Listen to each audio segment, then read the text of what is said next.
These stories came to me when I started reading to my young children who are now 2 and 4. And we're living here in America, and I was reading stories to them, European folk tales that have been retold for thousands of years. And I thought to myself, I remember all these great stories that my grandparents and aunties and folks used to tell us growing up as well.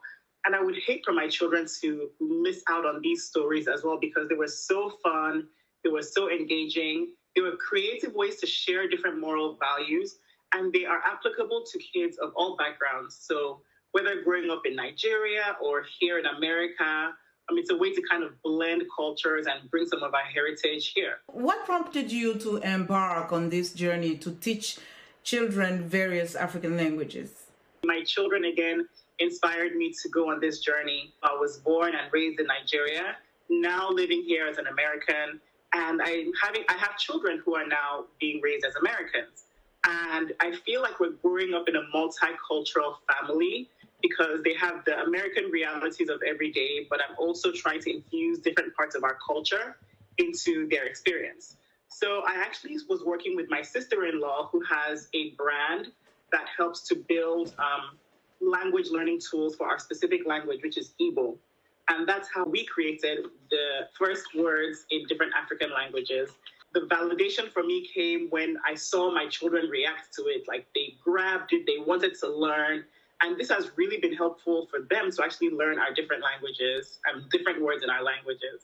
We launched with 4 languages, Igbo, Yoruba, Swahili, and also Tree, which is a Ghanaian language. Yeah. So the goal now is to introduce not just my children or different children of African descendants living in the diaspora, but everyone, all the children in the world, to expose them to our African languages. We're looking to cover as many African languages as we possibly can. What is your take on the relation of language on cultural awareness, particularly for African children in the diaspora? It helps to bridge the gap with identifying who it is that you are and where you came from. And my children all have very traditional Igbo names, Nigerian names. And by teaching them our language, they get to understand what their names mean. What age range are these books for? They're really applicable to young children from as far as infancy. I've seen a lot of grandparents and parents interacting with and building those bonding moments with their young children. I've seen adults using our books because there's also a segment of the population who may have parents who grew up in parts of Africa and they have been born and raised here. So they're using this as a way to kind of bridge the gap between the language that their parents spoke, but they didn't really hear as often at home, and also being able to translate that and give it to their younger children. The characters that are in your books are from different stories from the continent. These are not made up stories from you, but you are taking actually real folk stories and putting them in the book. What I chose to do was to actually take historical artifacts, so stories that have always existed in their natural form, slightly update them just for the world that we're living in today, but still being very true and honest to the stories themselves and tell them. And I'm very clear to also just call out or give credit to where the story came from. So on the back of each book, you have a little geography lesson where I talk about the country that the story came from, as well as the tribe or the kingdom or the people who brought the stories to us. What do you think kids love about your books? The story books, I think they're very drawn to the character. For younger children, some of these stories I actually have like a counting lesson as well. And they really love the fun fact cards.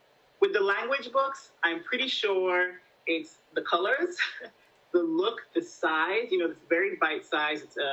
It's a board book, so it's kind of indestructible. And then you can just see how beautiful the images are. What would you like parents to take away from your books? Well, I would really love for parents to also be exposed to who it is that we as Africans are. I would love for people to realize who it is that we as African Americans who've been living here now, where we came from, who we came from, what we came from, how did we sound, what kind of stories did we tell, what kind of moral values did we pass along. I think it's really important, especially in this day and age, to be aware of the fact that we're so much more similar, even in our differences. And one thing that has been very enriching for me is seeing my kids take these books to their schools and their friends want to engage with it as well. So all of us can enjoy the same thing.